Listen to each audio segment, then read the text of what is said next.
Good morning, good morning, good morning. Apparently you got sun right on you, and me too. Actually, it's not on you, it's What on me. happened to the sun there? Well, we got to pull that thing over. Yeah, I could get that curtain. Oh, it's over there, huh? Yeah, it's just the changing seasons. Yeah, you better conquer that solstice thing. More. There it is. I'm not going to try to get the rest. There you go. Good enough. Whew. All right, John, what do we got going on today? Just realized I didn't even ask you what the title is, so need to remember to go back and change the title. Well, we're going to talk a little bit about the humility-authority tension. There's a common misconception that positional authority, means you're the sole source of wisdom. But Proverbs 11:14, there's safety in a multitude of counselors, pushes back hard on that. A leader who can't receive insight from those around under them has confused rank with revelation. The room to teach question at the bottom of that post is sharp. In a church context, you could frame it as, does your leadership culture create a space for the body to function? Good question. And does everything flow in one direction? When the shepherd does all the speaking and none of the listening, the flock eventually stops trying to communicate. And if it's successful, the next topic is falling into the maintenance trap. So now, if you're going in one direction and you're autocratic and you're not interested in what others have to say to you, you don't have good counsel, and it's working. I mean, people are coming all the time and it's supported. You fall into maintenance. Oh, now we should maintain this. This is good. Let's maintain it. And so you fall into the maintenance trap.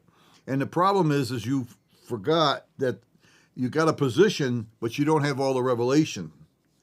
Most leaders are smart enough to realize they don't have it all, but a lot of leaders don't.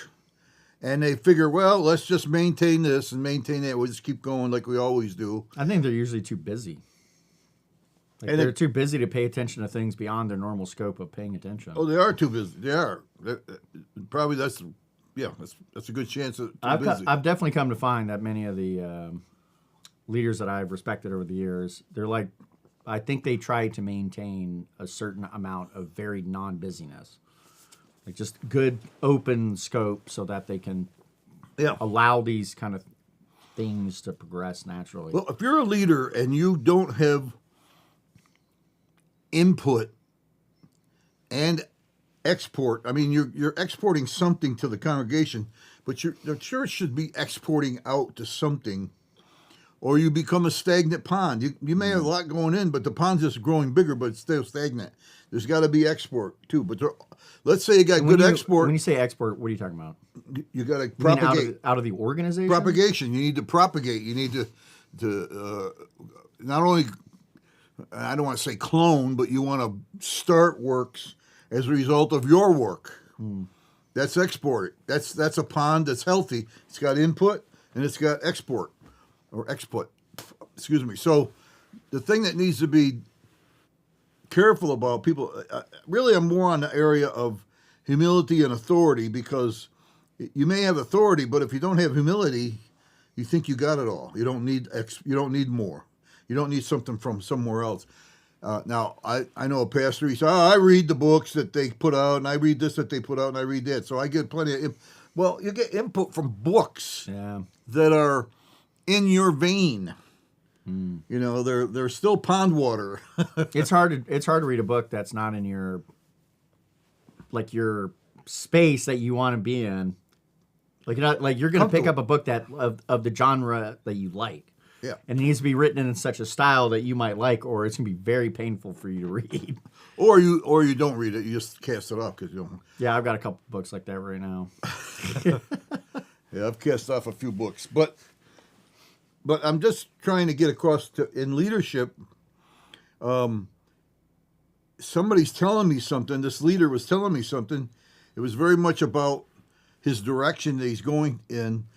So I said, well, what about this and what about that? I don't want any of that stuff. That just is distraction. We stay right on this one thing that we're doing and we keep doing it, which is good in one way. At least you're not straying from a true path, maybe, but you're so stuck in one way, and you maintain this is how paradigms start. We end up having the same old, same old.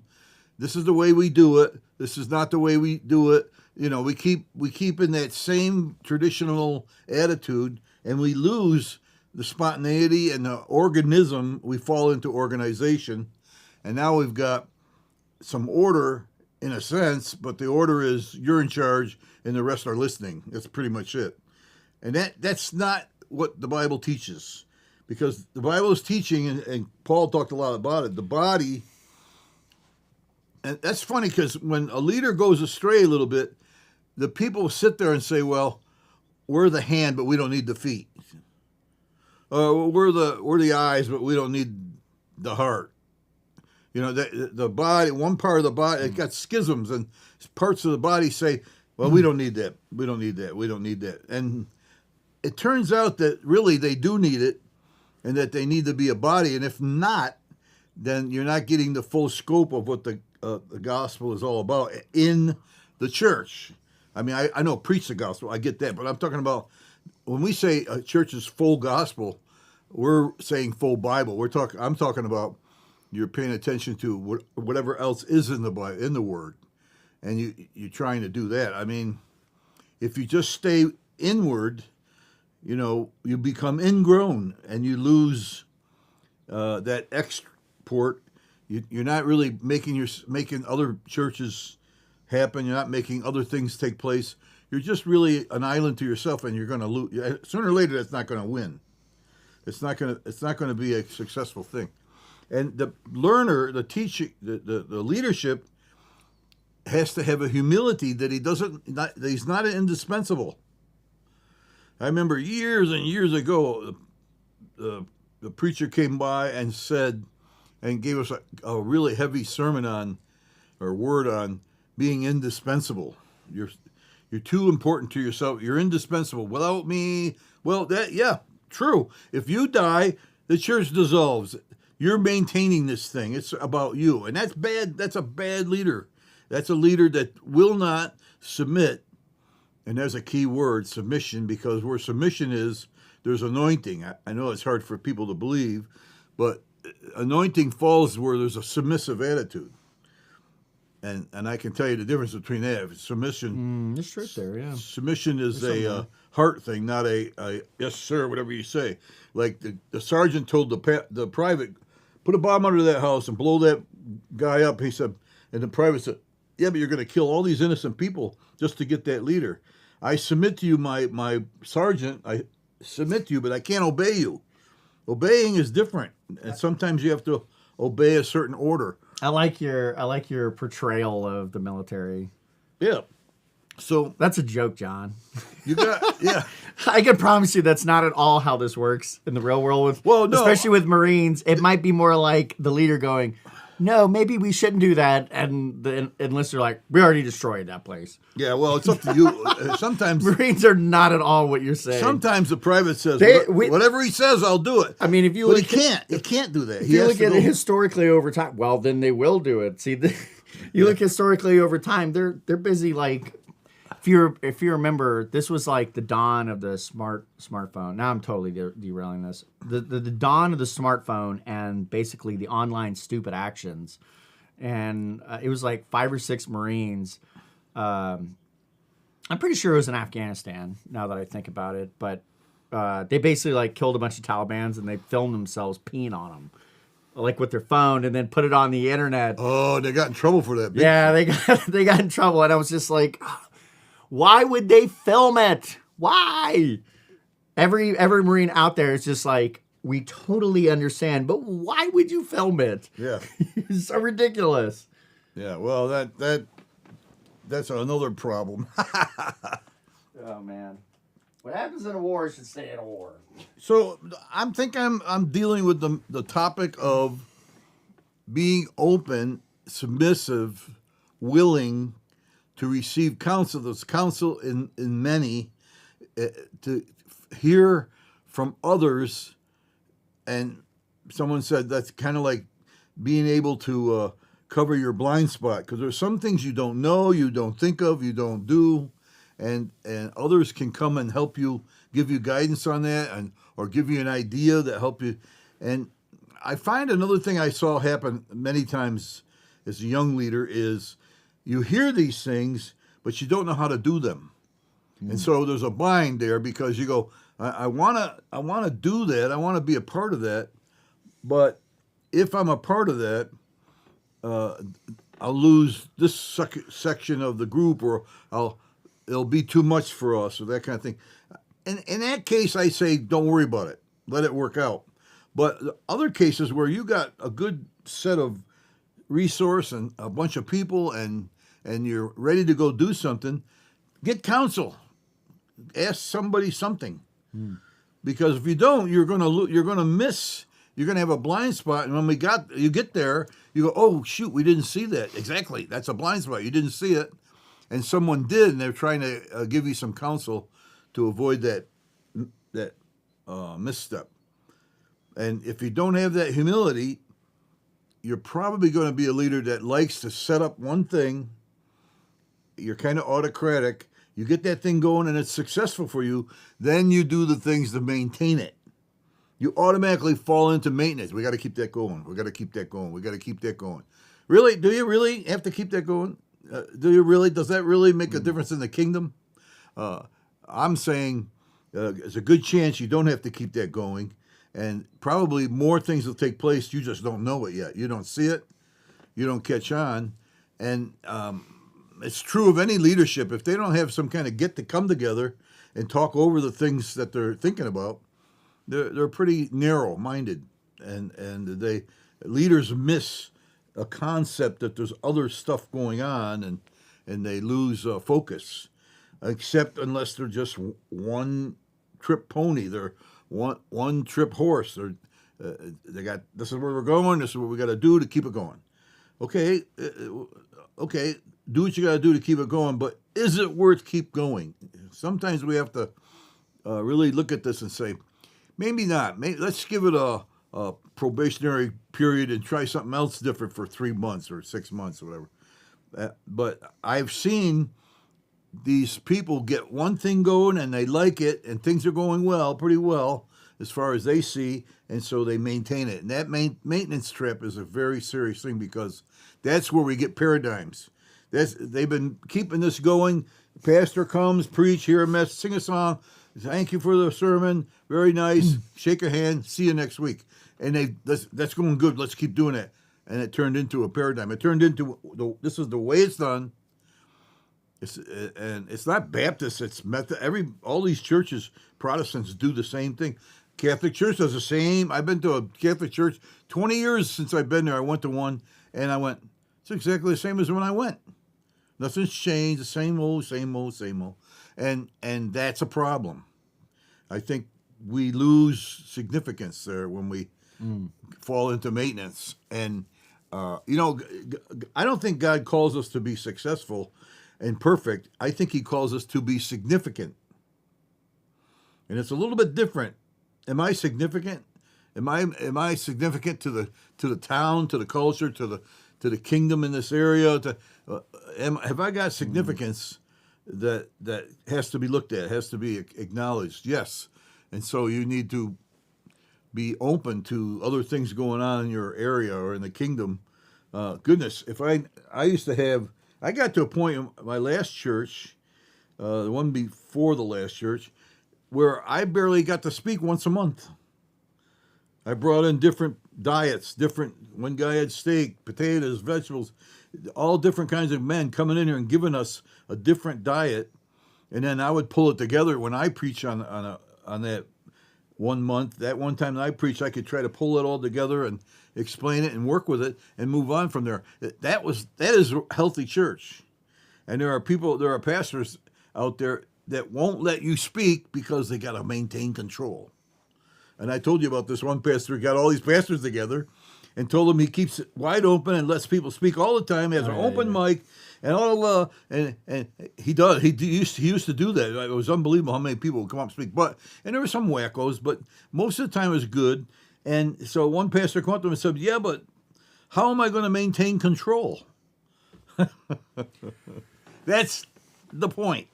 That I think at some point, a friend of mine, I brought him up a number of times. Hell, he may even be watching. He tells me from time to time he gets his daily or his weekly dose of Mike by watching my by the podcast. But I was talking to him yesterday, and we've been on. It's funny how long I've been talking to him, and we've been friends, and the same topics we've had, with like little iterations over the years. And he is also an observer type, rational type, but he's like introverted, which has major differences because having my same temperament but like flipped. So the introverted things are now extroverted, and the extroverted things are now that's a introverted. good word, introverted. Yeah. So what he's an organized person. So his thing is all about like organization or like strategic organization of like patterns and stuff. So that's his thing. So anyways, I was talking to him, and he has put together a very interesting model that ties together. We haven't talked about levels of consciousness. I got to show you this this system, but the general gist of levels of consciousness. There's a lot to go into, and I'm not going to. But basically, it's kind of like if you imagine you got a chart and you got a bunch of lines, like rows on it, and they represent different levels of how high you're thinking, right? What the characteristics and qualities of your thinking are. And I'm trying to see if there's any easy way to bring this up without messing everything up. Not really. So anyways, so they represent different levels. And so at the very bottom, it's like humiliation. And like above that might be like terrified, and so like it starts with bad, really low thinking, and then it moves up. There's eventually this line, which is called like the line of truth. And so what it shows is like there's kind of this gradation of falsity that eventually gets to this kind of line of truth. And then on the other side of that, above the line of truth, you have things like acceptance and like logic and love and all this. And eventually gets up to like, God level of thinking. And that looks like, it looks like, you could appreciate this, John, just being an abstract person. It'd be like is and like are, it removes so much of the kind of emotive language that people use to describe like the allness. And so you look at this chart and it has like other columns of like the perspective of the person and stuff. So what you can do with this chart is you can like see and interact with, you can see what space is this person in right now? Oh, I see. They're on this level. So what's their like view of the world? Oh, okay. Punitive. Super interesting. So what my friend kind of came up with, and I heard him say yesterday, is he grouped and bundled these sections into either hell, earth, and heaven. And it's been really interesting to chew on how that model, that simple kind of just categorization, really sets things into account. And so very specifically, like things that you're talking about there, maintain control. He showed in his kind of chart model that the word control sits in the word hell. So verse on earth, and so the way he described it is, you got kind of like bad, and earth is like a neutral ground where there's kind of a neutrality to things. And when you generally go outside, if you were to remove your judging eyes, you would see that the earth has no good or bad to it. Like a black widow spider is not a bad spider. It's a spider. It has venom. It has like a purpose. It has like a role that it fills. And no matter how much you want to like remove that role from existence, it still exists. And so you could even say that it's of a perfect design that things could fill all these spaces, but it's hard to give it a coloring. And so just that alone, even with what we're talking about here, you could see that these people, they're operating in certain kinds of spaces. And it's I know that you'll talk about this of like the, God's so gonna whack you. You bring that up all the time. At church. Yeah, so you got to think, well, what realm is that person living in? They're living in the realm of hell. And more often than not, they're communicating with people who do live in hell, and they live at the different gradient layers. And you know what the top level of hell is? It's kind of interesting. It's pride. Funny enough, Pride? pride. And so pride is more, and with the levels of consciousness, it actually puts a mathematical number on it, and it's an order of magnitude that increases. Well, it's not an order of magnitude, but it has a numerical value, so you can actually mathematically compare it. That's actually how it was put into existence. Was somebody created this method? I'm not going to get into it. Created a method to mathematically measure things, and then they saw kind of represented or reproducible experiments around this kind of stuff, and it's pretty kooky. I'm not getting out there of like they could judge the truthiness of my book and put it to a mathematical number, and then it would fit on that scale. So that's kind of its origin. So, anyways, pride is actually at the highest level of untruth. The highest level, yeah. And what's interesting about pride, if you have like, for example, the motto of like the Marines is like the few, the proud, right? So it's about pride. Well, what pride can do is pride will give you enough energy to create organization, to create order, to create like all sorts of stuff. Like actually very productive things can be done under pride that can't be done under any of those levels. But there's a certain level of destruction. It's still, because it's in the realm of falsity, it's still destructive. It's not creative in the sense of it's not life Life giving, yeah. yeah. So it's a taking of life, but it's right there on the edge. And so you can see that yes, even in hell and even in falsity, you can have quasi-productive things, but it's still never better than those levels that are above. So Yeah, so I think that it's interesting you brought up pride because a guy came on Facebook and said, well, the devil got pride and then he was going to be like, I'm going to be like God. And I said, no. If he was created by God, he was a beautiful angel in the area of worship, high up, archangel type stuff, status. Where would the pride come from? No, that's not what happened. God still made him with a will. And when he decided to take his self-will, use his will instead of God's will, the problem was ambition, not pride. He said, Jesus said, thy will be done. Nevertheless, not my will, but thy will be done. He was giving his will over to the Father, where Satan would not give his will over, but decided to get ambitious. And that's what got him in trouble. Pride came in after. Once he got somewhere of high up and some followers, and some people believe the demonic spirits came to him and submitted to him and that kind of thing, then he began to get pride. But pride comes after the ambitious move, and like you said, that thing gets up to that certain level of pride and it starts to do things. It does do things, but they get ambitious. Then they get prideful. I think that the devil had ambition on his own will, out of his own will, and that's where the fall came in.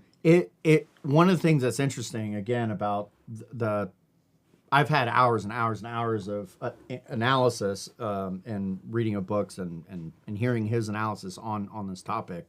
So we've like really poured over. I've told him, you got to write a book on your analysis of this because there's a lot to unpack, and it'd be better if it was concised down so that it could be really because that's just part of the process of building a book is just concising things down. The interesting thing about being underneath that line is any activity beneath that line will actually push people further down. So, for example, pride can take a person who is below them. Under that. Yes, exactly. So the nature of pride. So, because you think about a person who has like wild amounts of pride, they create like anger. So a person could be, for example, at some higher level, and through their actions can attempt to push people down. That's just how that works. Well, so pride you're is still in the highest so level of a satanic ability. You're not above up the good line. Correct. You're still down in there where, yeah, I understand. So the actions that they're doing are still by their nature destructive. Correct. And so we spent a lot of time talking about like how the hell is like this weird, demented, mirrored version of heaven. So it'll take the things from heaven. Demented mirror version. I Yeah, like that. it takes a mirrored version of it, and then it like dements it and kind of corrupts it. But they are more alike than neutrality is alike. Neutrality just being like, that's an iPad. It just has nothing to do with anything with else. heaven or hell. It just has nothing to do with that. It sits in between. And so what did I want to say about that? Well, let me say that thing that you're describing is cured in this leadership thing I'm talking about by getting by getting that input from others that you need. But you also can't just have outlay. You can't just, like it says here in this that I got written down here. Maintenance trap connection is a leader who only dispenses and never receives is often in a maintenance mode without knowing it. A leader that hears this and says, am I in a maintenance mode and I don't know it? They've stopped growing because they've stopped receiving. Vision requires intake, not just output. It's a solid episode that we need to, the learning leader, the authority that stays humble enough to be taught. You have to have that intake in order to let me look at that a second. In order to conquer that place of maintenance. So even in that guy's analogy, where the highest order of that is pride, and a lot of things can happen right at that edge. Sure can. It's true, but it's not good. Correct. It comes out of a bad area, and that's why it Correct. never has life. Yes. And that is a place, scary as it is. Oh, you get good at that. You like that area, and you maintain it, and you've lost. I remember now what I was going to say with that. You lost the vision. So very specifically about that, like,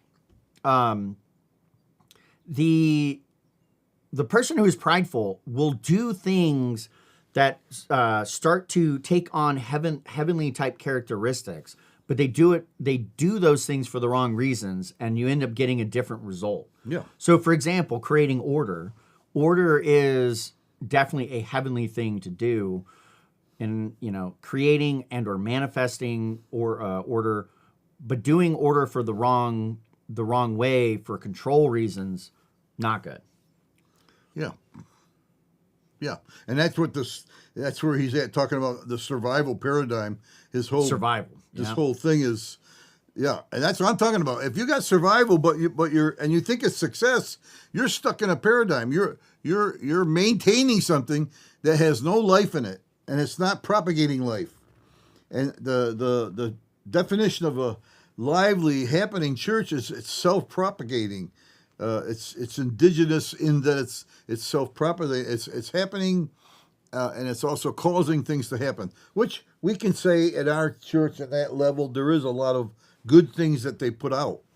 But I'm kind of on a different level where I'm saying if your leadership is stuck in a mode, and you're maintaining it just for the sake of maintenance, it's like I was talking to a pastor, wanted to get him to have this guy come in, unique guy, had a unique play on being full of what did he call it? He called it an epic way of looking at things.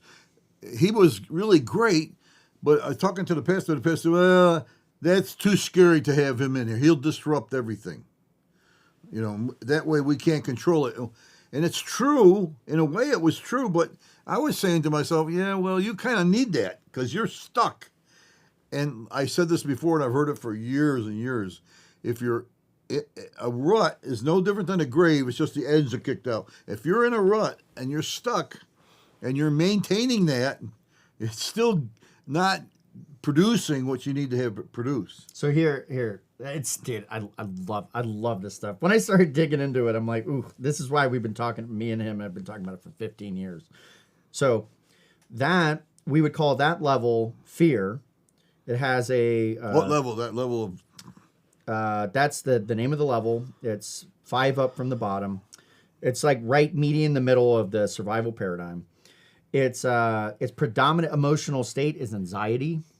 Because they're afraid. They're afraid. Their view of life is frightening. Because they're afraid. Yes. Their God view, so in other words, their view of God and the nature of God is punitive. So this kind of person is like God, is Yeah. is punitive, and then so what their process is withdrawal. So in other words, they withdraw from things. Absolutely. So the next level to that, like higher up, assuming they were to go, would be desire. So they have craving, and what that ends up being like, their view of life is like disappointing. So they want things. So you can think, right? So in the nature of like fear, you're trying to get away from things, but desire is bringing you towards things. And so desire is clearly more powerful than a withdrawal. But there's downsides to something like desire, which is like disappointing. So in other words, this world won't give me that. So God is a denying kind of God. Oh, God is the kind of person that would withhold good from you, right? That's different than punitive, right? So I'm going to enact bad on you. So you can see how that's a higher level of thinking, that you would think whether or not God is the kind of person that is going to withhold good from you versus going to give you bad. Yeah. And so what ends up being is like a process of enslavement. Now let's look at pride. So pride, it's higher up. It's 2 times higher mathematically than fear. The predominant state is scorn. So they look at the world with this kind of scorn view. They think life is very demanding. They think God is indifferent, and that their process is inflation. Is what? Inflation. Yeah. And I suspect what that really, and I guess that's the nature of pride, right? So you're inflating the value of something. So you're saying, Or you're deflating the value, and you pay True. too much for that value. That's inflation. I mean, I the think- value kind of is self-set, but it costs too much. I think of a person who I know who's somewhat close to me, and they have this machismo attitude about everything, and it's like I don't know. It like literally doesn't matter what it is. We're gonna go deep sea fishing, and this person is just gonna be like, "I'm the best deep sea fisherman." You've never deep sea fished in your life. Well, I'll be really good at it. Like, you're way overinflating your value on these kinds of things. That person is completely wrapped with pride all the time. Yeah. Well, and also there's a fear factor there too. I can see, because they're afraid of exposure and being less than. That's very true. And if they're afraid of exposure and being less than, they are acting in a certain way to make themselves self-important. I mean, they may get to importance. That's why I said about significance. If you're significant, great. But if you think you alone are significant, you missed it. Because significance has to do with allowing the right input to come into you, to have the right thinking in order to believe the right thing. I know that's a lot of stuff, but it's true. Right thinking means right believing. I talked about this before. If you're not thinking right, you're not going to believe right. And so, as a man thinketh, so he is. There's a certain amount of thinking right that is required in order to believe right. And there are people doing nothing in the kingdom, technically, same old, in a paradigm, doing nothing, and end up being just a fish in a pond that has no outtake, it has no outflow. And then that's a sad, sad thing. Can you imagine a fish, the banks of the pond fall in, and the lake comes into the pond, and now he can go in the pond or go out to the lake. That fish is set free to a huge lake where there's so many other things. But he can't get there to that lake if he's, like we're talking about, self-absorbed and can't allow anything to come in there to let him think differently. Actually, there may be a way to go in a tunnel to get to the lake, but he doesn't want to hear anybody tell him how to get there. He won't listen to anything. And when you get so tight that you can't open up and listen to certain people, especially ones that are there for your benefit, you lose. Something happens. I used to say, you've heard me say this before. If you refuse godly counsel, you tie God's hands. Because if he gave you godly counsel and you refuse it, he can't go, well, I'll just never mind the godly counsel. I'll jump in and help you anyway. No, that's not how it works. I'm sorry. That's not how it works. That is not how it works. Here's how I've seen it, because I'm very I'm kind of rolling around and saturated in the entire topic you're talking about from a day-to-day basis with a person. What ends up happening, I don't know if I mentioned this last time, but I've now mentioned this to two different people this week, is the John Maxwell 21 Laws of Leadership. And in there, they have the law of the lead. And I don't know why it kind of doesn't fit in the book, but it in the sense of how they've got it placed on the same par of everything else. But it's a really important law, which basically means that the level that you can lead at overall, what the kind of thing that you can lead is measured on two dimensions. One, your capability on one axis, and then on the other axis is your leadership level. So the level that you can actually lead at. And the two multiply together, and it's multiplicative. So the example that'd be given, and this is what he's trying to encourage people, that it's like, you can't just have skill, because you could have like a 9 on skill, but if you have 1 on leadership, your overall quotient is 9. You're going to be mistook too, because you got a lot of skill, and they think you're a leader, and you're not. Correct. And at first, they might think that, oh yeah, this guy's good to go, but then they find out real quick. So a 9 times 1 is 9. If you then had a level 8 leader on that capability, but they were at level 2, just on level 2, that'd be 16. So a person who is at level 1 and they're 9 compared to a person who is 8 and 2, the 8 and 2 blows them out of the water. That's a lot larger. Then if you bring that person back to a 7 and a 3, now you have 21 versus 16 versus 9. So you could see a person with less skill with higher leadership capability has more power overall. And so Right. where I'm tying this back to is the things that you're talking about. Oftentimes that level of the leadership is rather low, and it puts a lid. So the whole point is that it puts a lid on everything. So if the lid is too low, people who come in, they actually require there to be a higher lid of leadership, because they will take over large portions of the leadership itself. But when a person does not have it's not necessarily just that they're like bad, but they may be untrained, they may be unfocused or whatever, but they can't, the organization, the group that they're in cannot handle those kinds of people. So it'll only handle the people that are within that. Well, John, those are usually the people who don't speak out. They have no personal power.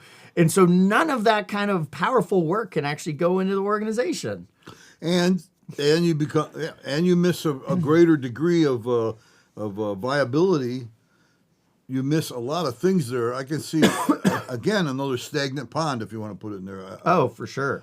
And it's sad, because there's so much more given that we can glean from others, and there's so much more out there, and we refuse to receive it. And by refusing to receive it, we've also decided to make us stagnant, to make us one thing, one way, nothing else, paradigm. That whole, this is how it is, this is how it's done, and we're going to maintain it. And that, once you're in a maintenance mode, and that's all important, is maintaining that success, quote unquote. You lost your influence. You've lost your true significance. You've missed the boat. I agree. And people hate that. For me to say that, because they look at their leaders and he's not doing anything. He won't allow anything. He's not. And don't say that, because they'll look at us and judge us where we're at. Well, the problem is you need to judge yourself. Paul said, examine yourselves whether you're in the faith or not. Take a look at yourself and say, open up your mind and go, maybe I'm not right. Maybe I need to listen to this and listen to that and give it a try and work on it. Because if you become stuck in your way, and it's your way and only that way, and you got maybe you got guys you grew up with or groomed, and they're all the same way, nobody can make any changes, because this is your way. You guys decide to do it. It's great, except that it doesn't have any intake other than your own selves, and you become people. There's back in the years ago, it used to call plurality of eldership. The whole eldership is the leader. How many people? Oh, there's 8 elders, so you have an 8-headed monster, and that's not good. And you just decide, we 8 heads decide it's this, And there's a real problem with that because you can't grow with the cultural moves, the world changes, everything. There's so many things that can take place that you're going to miss because you're stuck in a mode. You're stuck in a rut. I'm going to, before I say this comment, so I got to look at, I'm going to use this levels of consciousness. I'm going to map what I'm going to say to it, and then I'm going to try to level it up just a little bit because what I'm going to say is below the line of truth. I find that it's not uncommon for me to be sitting in either pride or anger, to be perfectly honest. Because I look at like anger, which is the one below it, and it's like their process is aggression. Woo. So I have a very specific comment on that. One, there's two. One, it has been interesting as a person who, let's say Johnny come lately into a church, to observe churches talk about things like this is a elder-led church. They'll then point to Paul writings as the source of their, and they go, this is the biblical way to lead, right? So they point to certain passages that Paul writes. Those passages don't say anything that they're saying. Objectively, it does not say what they're saying it is. And then they use that as their reference for that. And what's really happening is some other entity, and I don't know enough of the history, but I assume somebody since the 19. What's really happening is some other entity, and I don't you told me to put this on, so I see any comments. We're going to get some now if somebody's paying attention. So so distracting to hear yourself like 5 seconds late, but I suspect since probably the 1950s, because this seems to be when all this stuff has actually happened, some church must have coined, it's like saying the 12-fold ministry or the 5-fold ministry. I'm sure that was coined after 1950, sometime between 1940 and up. Maybe it's 1970s. Probably a little later, but yeah. Somebody coined that term, and they went with it. And I know exactly the passage you're talking about, where that comes from. But it doesn't say 5-fold ministry. That's not biblical. No. That term, but so what the concept of an elder-led church looks like, that concept was created, as in it was manufactured sometime in the 20th century, and then people are pointing to that whether they know it or not. They point to this as the source material, but there's this whole chain of reasoning of this is what we're going to enact. This is the source material, and there's a massive gap in the middle that they clearly don't know, or they're not telling anyone that, oh, we're actually doing this model because this model came from here. The model did not come from the book. They'll just point to it and go, and this is like unsophisticated people do this stuff all the time. They'll read, for example, a scientific paper, and a scientific paper will say that this thing is 55%, better than a placebo or whatever. Right, so a placebo thing, and they're unsophisticated enough to realize that means that is statistically not significant. In other words, it's not better than the placebo, but they can't read a scientific paper, so they don't know that that's what that is saying. Well, that's what I like about a good leader. He's out there explaining. I don't know if you ever heard the church bulletin effect. You used to have a church bulletin, and you would open the church bulletin. It not only would tell you where we're at, but it also will tell you where we're going. Yeah, that's cool. And when leaders say, let me explain, like you just did, these two things together and blah, blah, blah, and you explained all that, that's the kind of leader that is necessary for the church to grow. He's got to be somewhat a teacher. Yes. Not just a preacher, not just a pastor or a prophet. He's got to teach. And listen, we all agreed with this, and we're going for the 5-fold ministry, but we don't see that happening. But I want to recognize these leaders as a prophet, as an evangelist, as a pastor.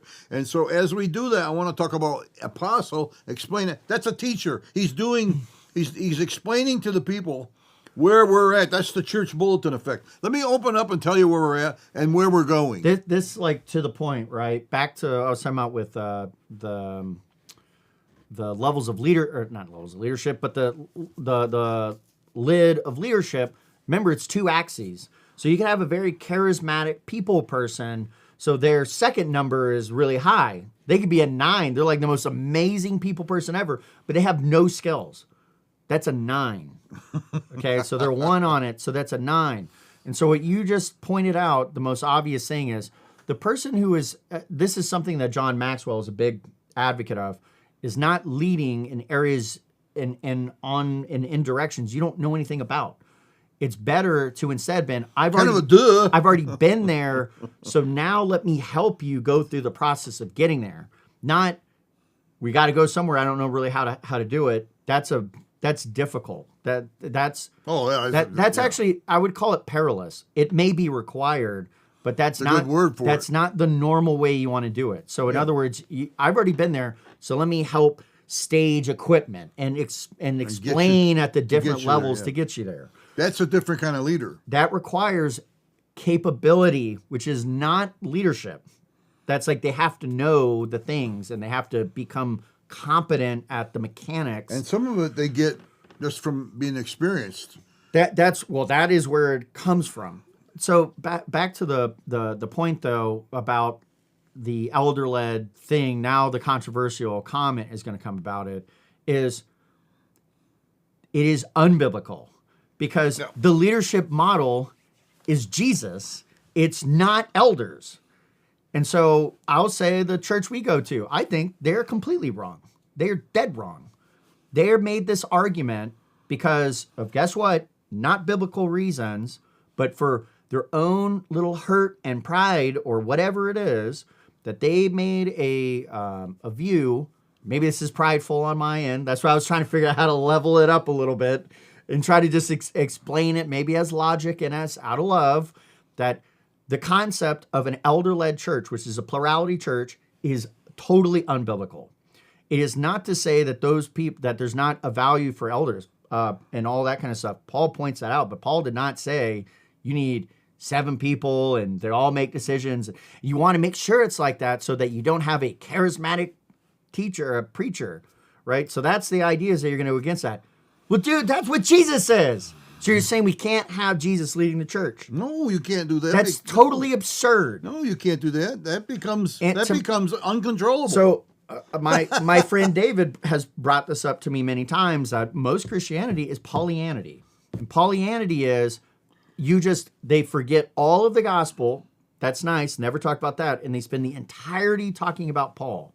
So, and the entirety about Paul is interpreting in their own context what the nature of these things must mean. And they're just freaking wildly wrong. Yeah. And so they'll take like certain churches, right? The dogmas will be like, your hair must be covered because it said it here in this thing. It's like totally taken out of context. Well, they also really don't understand Paul, because he would never teach what you just said is very important. He would talk about Jesus being the preeminent one, and he wouldn't stray off. They're straying off on an idea that the leadership should be this, and they're missing.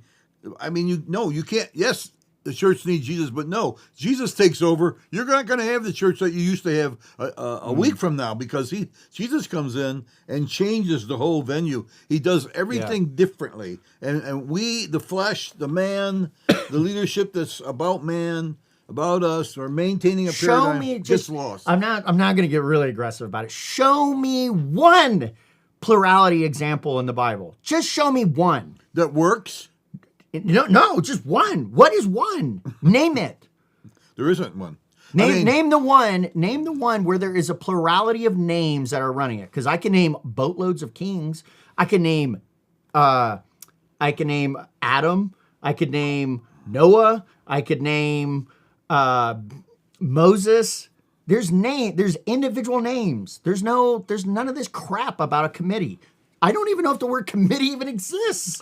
Well, this is church absurd. has to have a committee to condemn all committees. You know what I'm saying? It's just, I mean, just to the larger picture. And I'm not, again, this isn't an attack on the concept of an elder. It's just this idea of a committee rule. Well, that's an 8-headed monster, or however many 700-headed monster. It's a wildly uncountable organization. Unaccountable and unbiblical. It is unbiblical. And that's the problem. That's a problem.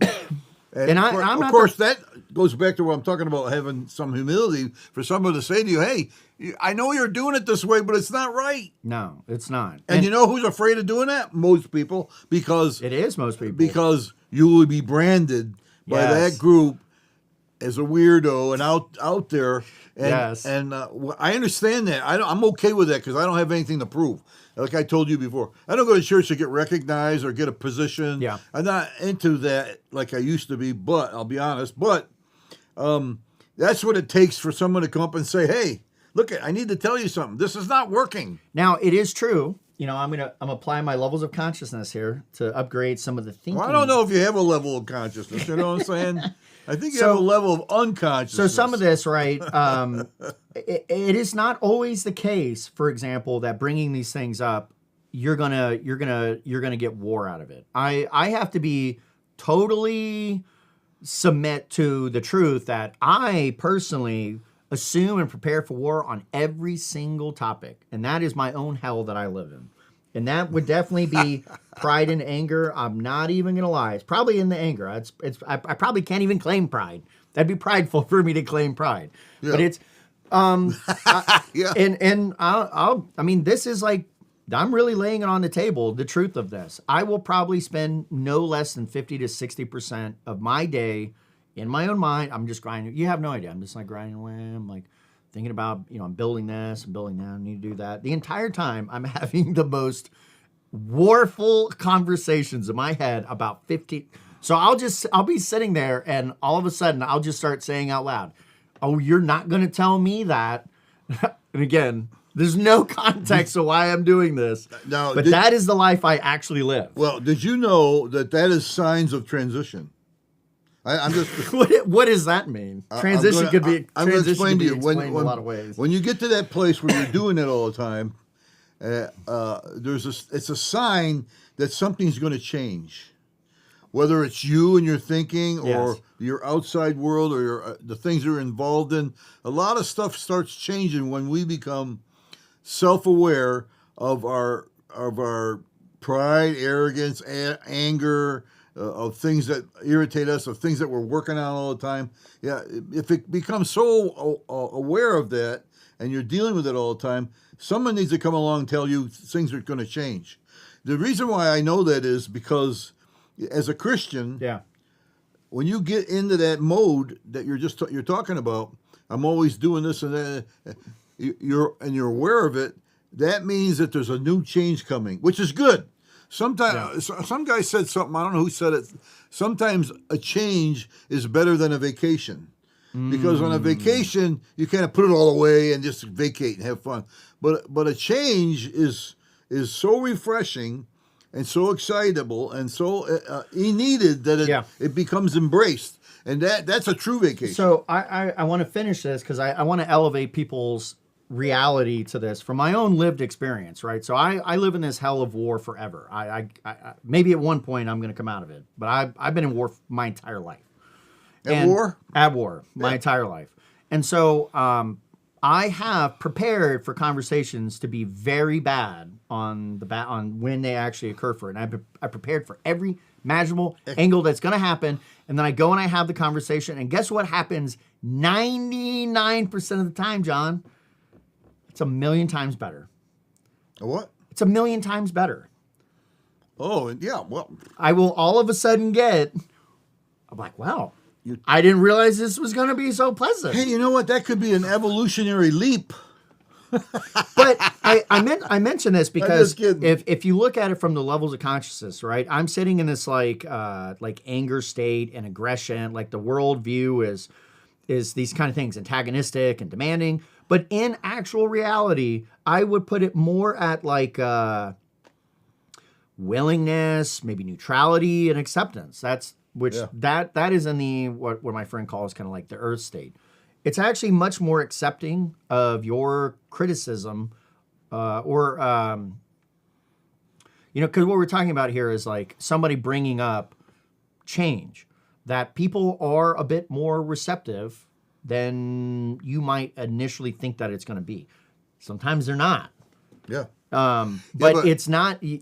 People have a general disposition that by bringing up the change, it's unlikely that it's going to happen and that they're going to get negative blowback by bringing it up. And my personal experience is that is not really how it actually works. Well, change is. I want to give you hope because you're Hope showing.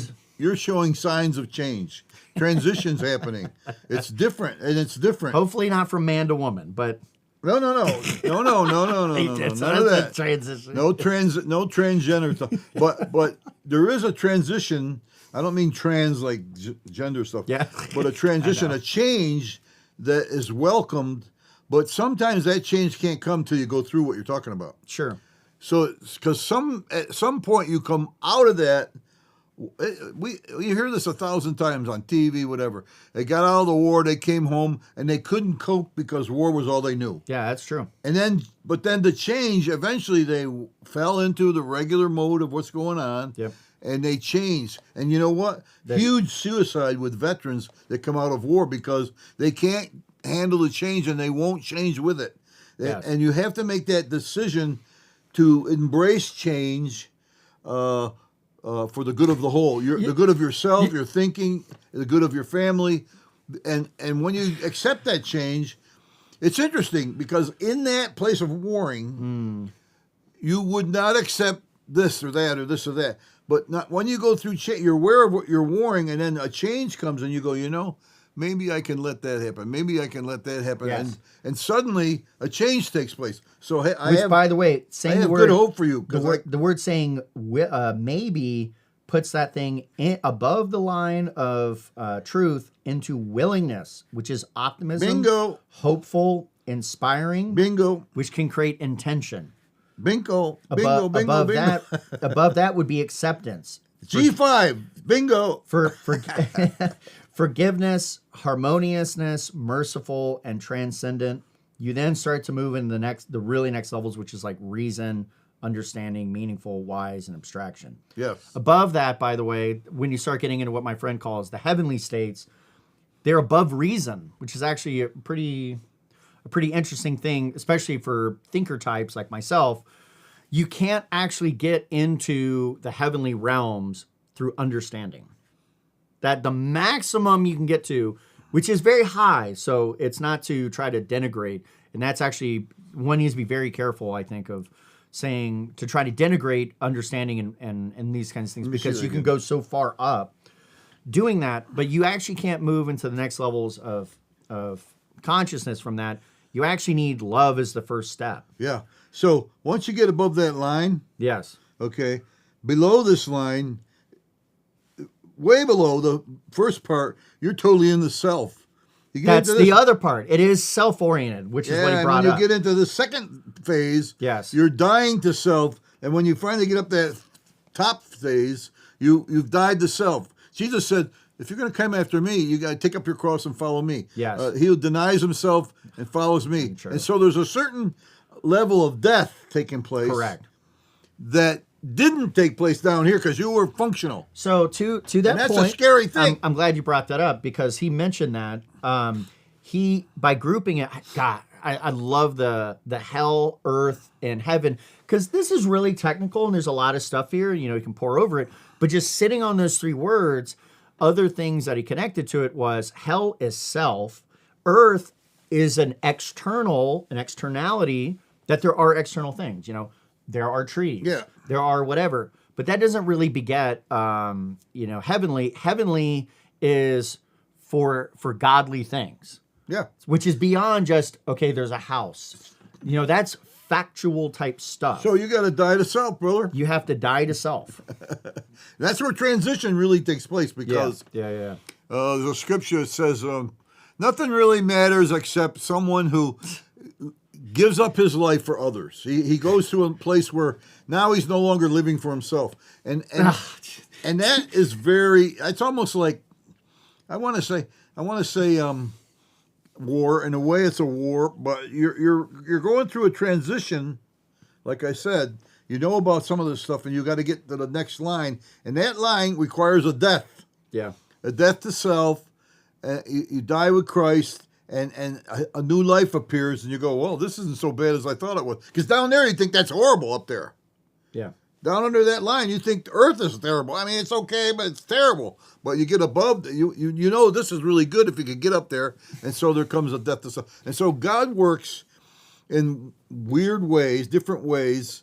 I can say weird because no way did I think what I'm going through now was going to be the way God was going to do it. Yeah. But there's a certain kind of death to self where I no longer have to have this control or that control or this thing or that thing. I can yield and it's interesting. One guy said, well, you're in this situation.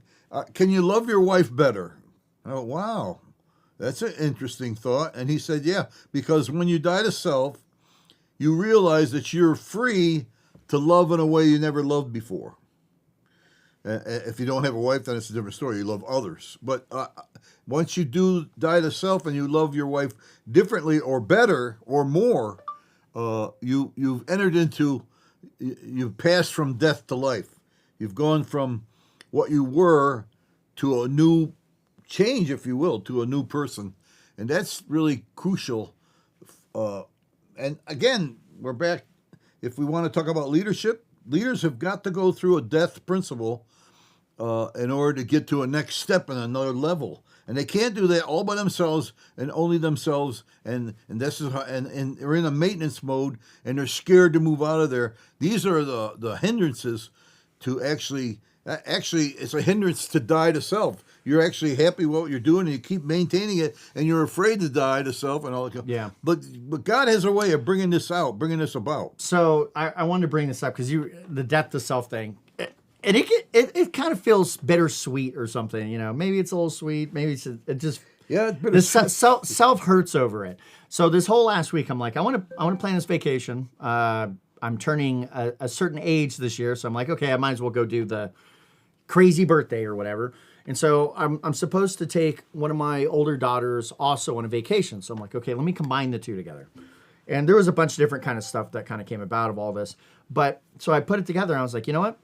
Let's go to Hawaii, right? I'm like, heck yeah, I'm going to go to Hawaii. We're going to like get a convertible and we're going to like go fishing. We're going to do all this stuff as part of like this daddy-daughter vacation. Now, originally we were going to go to Louisiana where I used to live and just go fishing with my uncle and maybe go do some other kind of stuff like fan boat rides. And I would advise that more than Hawaii. Why? Why is that? Because Hawaii stinks. Why does Hawaii stink?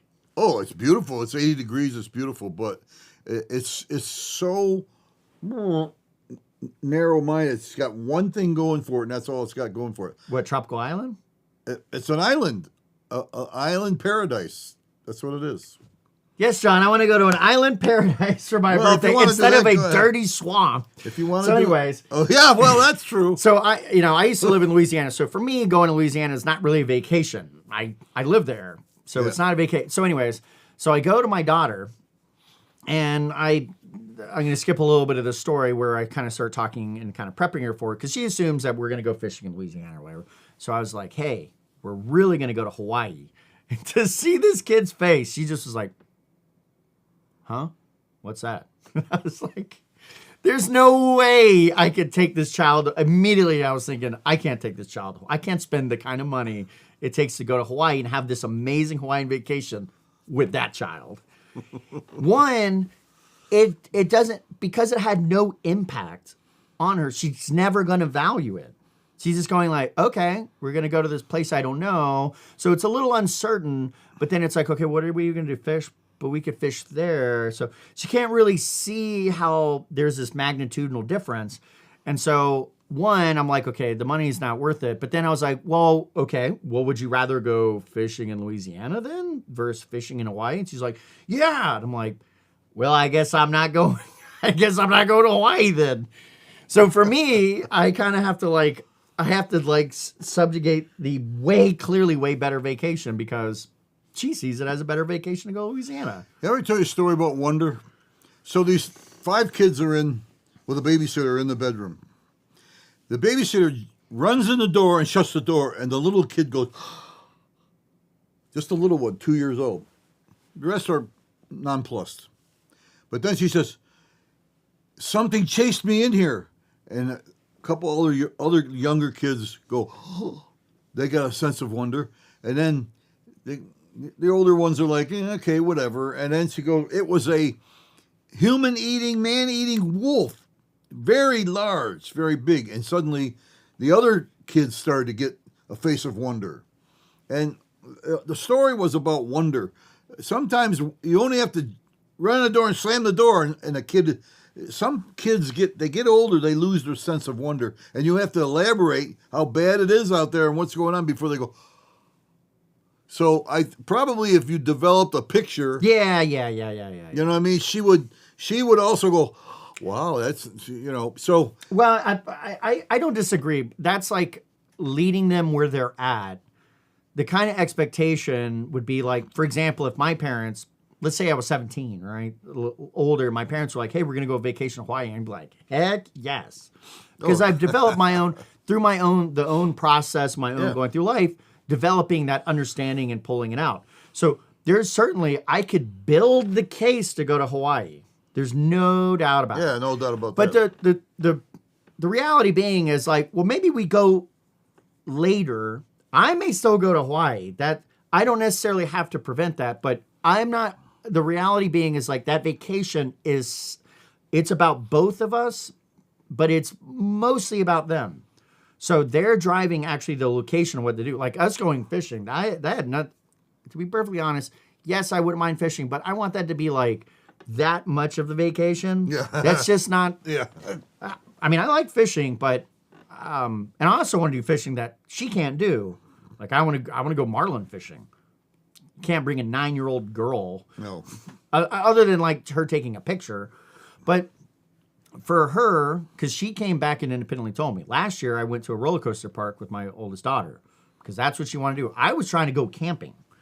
So you can see I'm getting super frustrated. I wanted to go like, dude, let's go to like Yosemite. Let's go to, those places and like go see amazing, like life-changing outdoor landscapes. Same thing with like Hawaii. I want to go so I can see like, wow, look at this landscape. But then they go and independently pick up their own ideas. And she came back, she's like, I want to go fishing. It's like, we should go fishing in Alaska. So forget that. Yeah, I was in bed one night and I'm like, Forget that. What is the cost to go to,